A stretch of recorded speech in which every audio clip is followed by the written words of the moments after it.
Christ qui vit en toi, est-ce que quand Christ vit, vous pouvez imaginer un Christ en toi, il va passer le temps à beaucoup dormir, à ne pas prier, à ne pas aller évangéliser, à ne pas prier.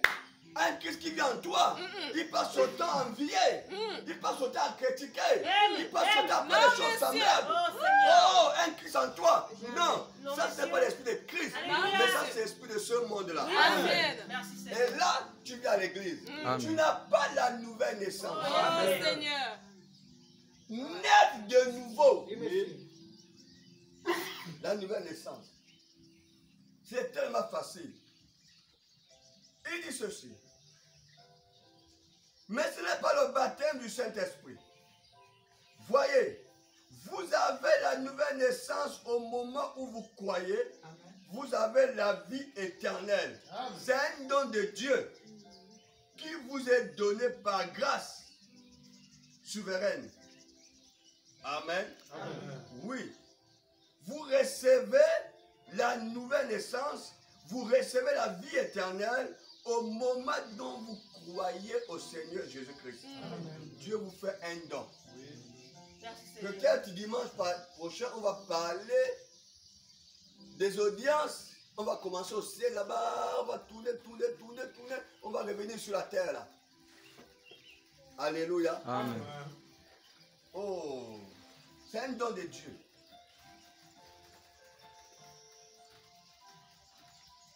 Vous voyez, parfois le diable sème un peu le doute à nous. Il te dit que tu n'es pas né de nouveau. Tu n'es pas né de nouveau. Tu ne crois pas. Laisse tomber. Dieu n'existe pas. Ce n'est pas la peine même de faire ceci. Ce n'est pas la peine. Il sème le doute à nous. Mais il a été déjà vaincu. Pour que le diable insiste, il faut que tu donnes l'occasion d'insister. Hein? Mais dès qu'il insiste, il va reculer, il va partir. Amen. Mais si tu laisses le diable te parler, il va prendre l'habitude, il va venir davantage, il va changer les vêtements, jusqu'à ce que tu vas tomber. Ne permettez pas au diable. La Bible dit ne donne pas l'accès au diable. Paul le dit, ne donne pas l'accès au diable. Ne permettez même pas une occasion que le diable peut s'approcher de vous. Comment le diable peut rentrer dans ta vie? Il va chercher une personne que tu aimes, que tu considères, que tu respectes. C'est par lui qu'il va rentrer. Alléluia. Il sait que tu le considères, il sait que tu le respectes, il va passer par lui pour te faire tout simplement tomber. Est-ce que vous savez que malgré que quand Dieu fait tomber le diable est resté avec ses qualités, hein? Il n'a pas enlevé le diable ses qualités. Donc le diable aussi est spirituel quelque part. Il connaît, mais nous sommes plus spirituels que lui. Mais il connaît. Il était avec Dieu, il voyait Dieu tous les jours. Il parlait avec Dieu, il connaît Dieu. Mais vous connaissez Dieu mieux que lui. Le problème, ça dit que nous ne nous approchons pas trop de Dieu. Voilà pourquoi notre connaissance est beaucoup affaiblie, à des limites. Parce que nous étions en lui, alors que le diable était avec lui. Le diable était avec lui, mais nous étions en lui. Alléluia. Amen. Que Dieu bénisse. Amen. Alors mes amis, nous sommes tous dans la nouvelle naissance. Il dit c'est un don que Dieu vous a donné. Voyez, celui qui écoute mes paroles et qui croit à celui qui m'a envoyé à la vie éternelle. Amen. Donc pour avoir la vie éternelle, vous croyez seulement au Seigneur Jésus-Christ. Oui. Si vous avez accepté Jésus-Christ, vous avez la vie éternelle. Alléluia. Amen. Il a la vie éternelle. C'est la nouvelle naissance. Vous êtes convertis, ce qui signifie que vous avez fait demi-tour. Amen. Avant, tu marchais selon tes désirs. Amen. Avant, tu marchais selon ta volonté, Oui. selon tes pensées, selon ce que tu veux. Avant, tu marchais comme ça. Mais quand une nouvelle vie vient en toi, Oui, monsieur. ça te fait faire demi-tour. Oui. C'est-à-dire, les choses anciennes restent derrière. Tu reçois des nouvelles choses, une nouvelle vie. Tu marches maintenant selon les pensées de Christ. Amen. Selon la parole de Christ. Amen. Selon la volonté de Christ. Alléluia. Selon ce que Christ veut. Amen. On va découvrir beaucoup de choses. Pour certains qui pensent qu'ils ont le Saint-Esprit, on va découvrir. Alléluia. Amen. Donc si tu n'as pas encore fait un demi-tour pour accepter Jésus-Christ, laisser ton ancienne vie, tu n'as pas la nouvelle naissance. Qu'est-ce qui influence ta vie?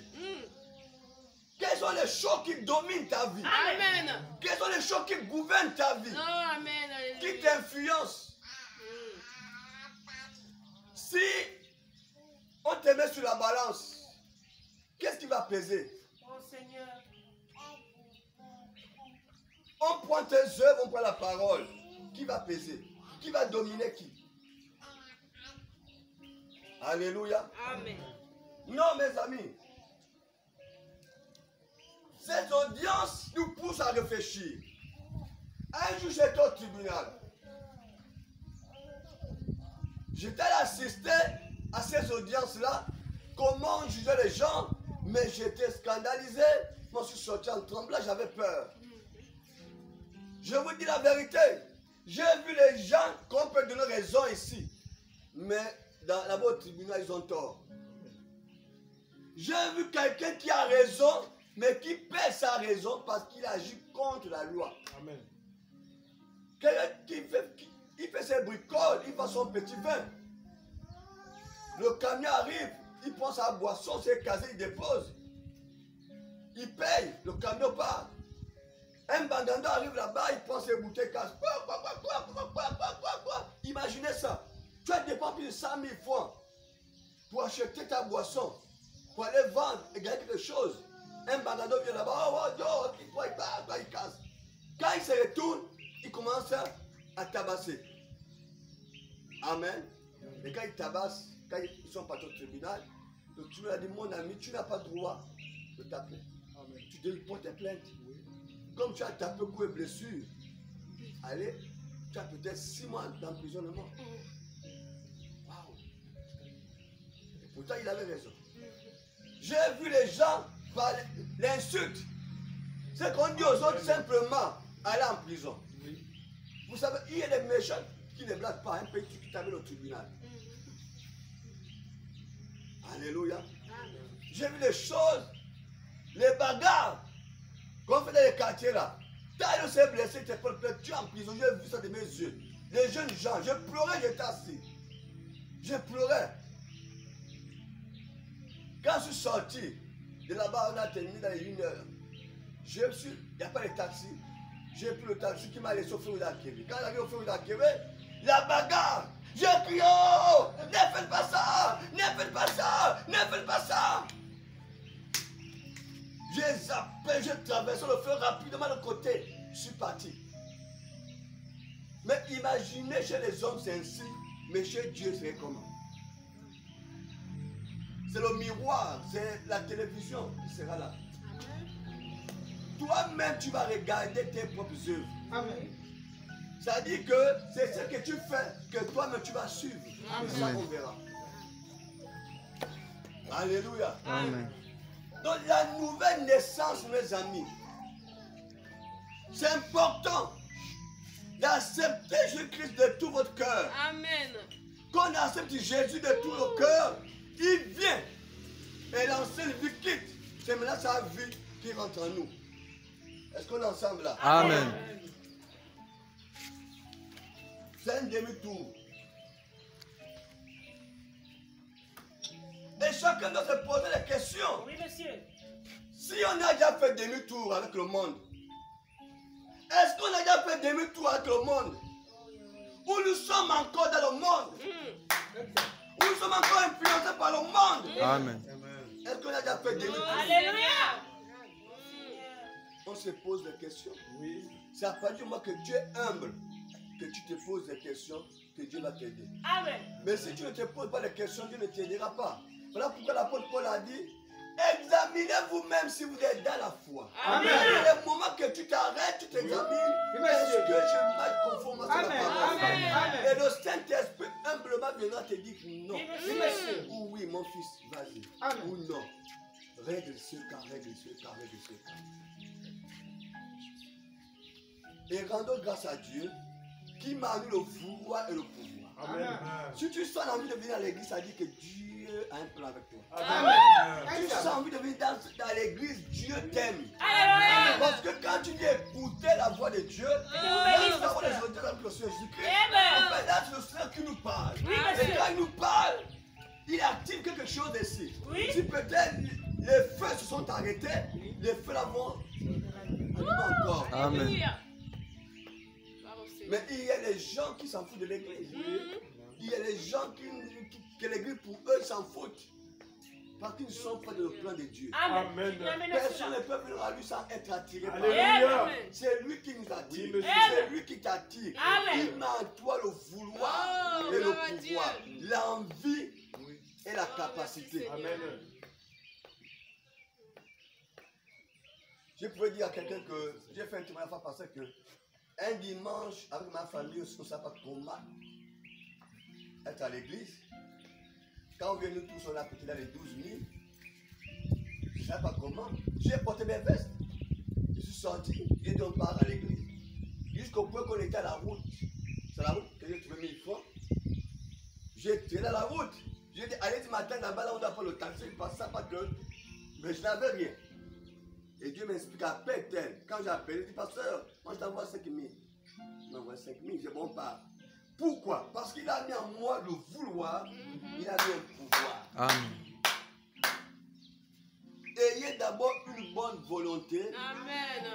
C'est après la bonne volonté que le Seigneur va agir. Amen. Mais quand vous n'avez pas une bonne volonté, même de regretter, oh Dieu, comment depuis que je suis en toi, depuis que je t'ai accepté, mais je vis ça, aide-moi. Priez toujours comme ça. Seigneur, aide-moi à abandonner ça. Seigneur, aide-moi à laisser ça. Seigneur, aide-moi à quitter ces choses. Seigneur, aide-moi à faire ceci. Seigneur, aide-moi à cela. Ne soyez pas dans aujourd'hui l'église du spectacle où les gens courent après les prophètes.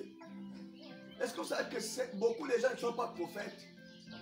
Mais ils ont les esprits des serpents, des pitons, des fers de voyance. Hein? Ce sont les démons des pitons, des fers de voyance. Ils ont même les bagues magiques pour ça. Oui, monsieur. Ils ont les pochettes magiques, ils ont tout pour ça. Pour faire les voyances. Avant, c'est que les tomber. Après, ils sont passés l'eau. Après, c'est plus l'eau. Ils ont compris que c'est ce que les gens aiment. Parce que l'homme noir aimait ça. Aimait aller chez les gangas dans les forêts, consulter les gangas et tout ça. Et vous voyez? Mais c'est un ganga aujourd'hui, on portait les vestes et les cravates. Ils sont dans les églises. Oui, monsieur. Ils sont dans les cravates. Vous voyez, dans la fausseté, il y a tout ce qui est vrai. Amen. Mais pour voir ce qui est vrai, regarde l'esprit qui anime. Amen, amen. Pour voir ce qui est vrai. Quand vous voyez l'esprit qui contredit la parole, vous savez que l'esprit là n'est pas un esprit juste. On verra ça quand on va arriver dans recevoir le Saint-Esprit. C'est ce qui se passe là. Aujourd'hui, ça devient dangereux. Ou même, on amène des serpents dans l'église. Même quand le pasteur, il délivre un sorcier, mais dans l'esprit du serpent, qui fait l'incantation du serpent, qui vous donne le serpent. Je trouve inutile d'amener un serpent, un cochon serpent dans l'église. Pour quelle raison? Si c'est le fétiche, on le laisse dehors. Après, tout le monde vient voir, on le détruit. Tout ça, c'est le fétiche. Ça a envoûté le peuple. En fait, pourquoi? Parce qu'il y a un manque de nouvelle naissance. L'église est devenue une source de revenus. Ils savent que à l'église, on peut devenir riche. On peut devenir milliardaire à l'église, sans forcer. Mais beaucoup rendent des pratiques que vous ne pouvez même pas imaginer. Jésus a travaillé, Paul a travaillé, William Branham a travaillé, Pierre a travaillé, ils ont travaillé. Amen. Alléluia.